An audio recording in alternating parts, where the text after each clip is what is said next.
Class 11 में गलता लोहा प्रकरण हम लोग पढ़ चुके हैं। उसके बाद देखते हैं उसका प्रश्न अभ्यास। आप लोग प्रश्न स्वतः इसका उत्तर लिख लीजिएगा, मैं एक बार व्याख्या कर दे रही हूँ। प्रश्न नंबर 1 दिया है कि कहानी के उस प्रसंग का उल्लेख करें जिसमें किताबों की विद्या और घन चलाने की विद्या का जिक्र आया है। तो कहानी का वो प्रसंग उस समय का है जब जो मास्टर त्रिलोक सिंह हैं वो धनराम से 13 का पहाड़ा सुनाने को कहते हैं और वो पहाड़ा नहीं सुना पाता है। उसको पूरे दिन समय देते हैं कि वो 13 का पहाड़ा याद कर ले, लेकिन वो याद नहीं कर पाता है। तो शाम को उससे परेशान होकर लेखक उससे बोलते हैं कि तुम्हारे दिमाग में तो लोहा भरा है, किताबों की विद्या का ताप तुम्हारे दिमाग में कहाँ लगेगा। ये है प्रसंग इसका। दूसरा, धनराम मोहन को अपना प्रतिद्वंदी क्यों नहीं समझता था। प्रतिद्वंदी मतलब प्रतिस्पर्धी क्यों नहीं समझता था। तो जो धनराम है वो जातिगत हीनता से प्रभावित था। दूसरी चीज़, बार बार वो अपने पिता द्वारा और स्कूल में दोनों जगहों पे एक ही चीज़ सुनता था कि उसको आगे चल के अपने पिता के व्यवसाय को ही अपनाना है, अर्थात वो शिल्पकार ही बन सकता है।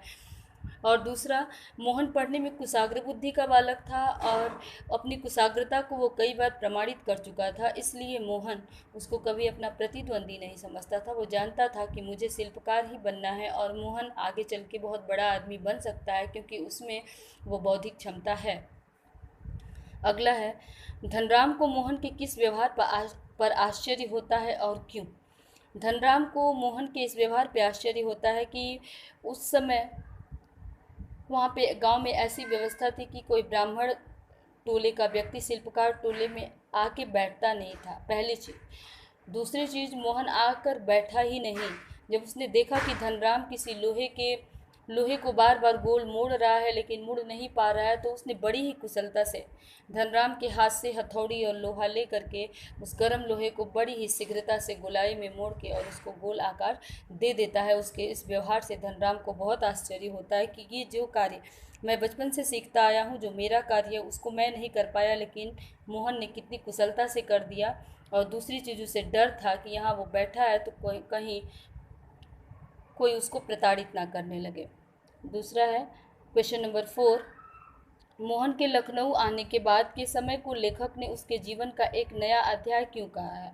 मोहन गांव में रहने वाला बच्चा था, गांव में पढ़ा लिखा था और जब वह लखनऊ आता है रमेश के साथ, लखनऊ आने के बाद एक तो वो शहर में प्रवेश करता है, दूसरा अनजाना वातावरण, अनजाने घर में आता है, तो सब कुछ उसके लिए नया होता है। उसके जीवन का तौर तरीका, रहन सहन, उसकी पढ़ाई लिखाई, सारी चीज़ लखनऊ आने के बाद बहुत ज़्यादा प्रभावित होती है, क्योंकि एक मेधावी बच्चा यहाँ आकर के एक घरेलू नौकर के रूप में ही अपनी पहचान बना पाता है।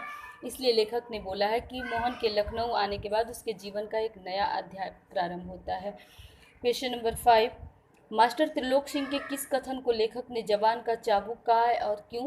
पहले इक्वेशन में इस बात को बोला है, मास्टर त्रिलोक सिंह ने जब 13 का पहाड़ा धनराम बार बार याद करने के बाद भी नहीं सुना पाता है और मास्टर थक जाते हैं, तो उन्होंने उसको मारने के बजाय अपने जबान के चाबुक, मतलब कभी कभी ज़रूरी नहीं होता है कि हम मारें ही व्यक्ति को, हमारे जुबान से कहा हुआ शब्द भी व्यक्ति को बुरी तरीके से प्रताड़ित कर देता है।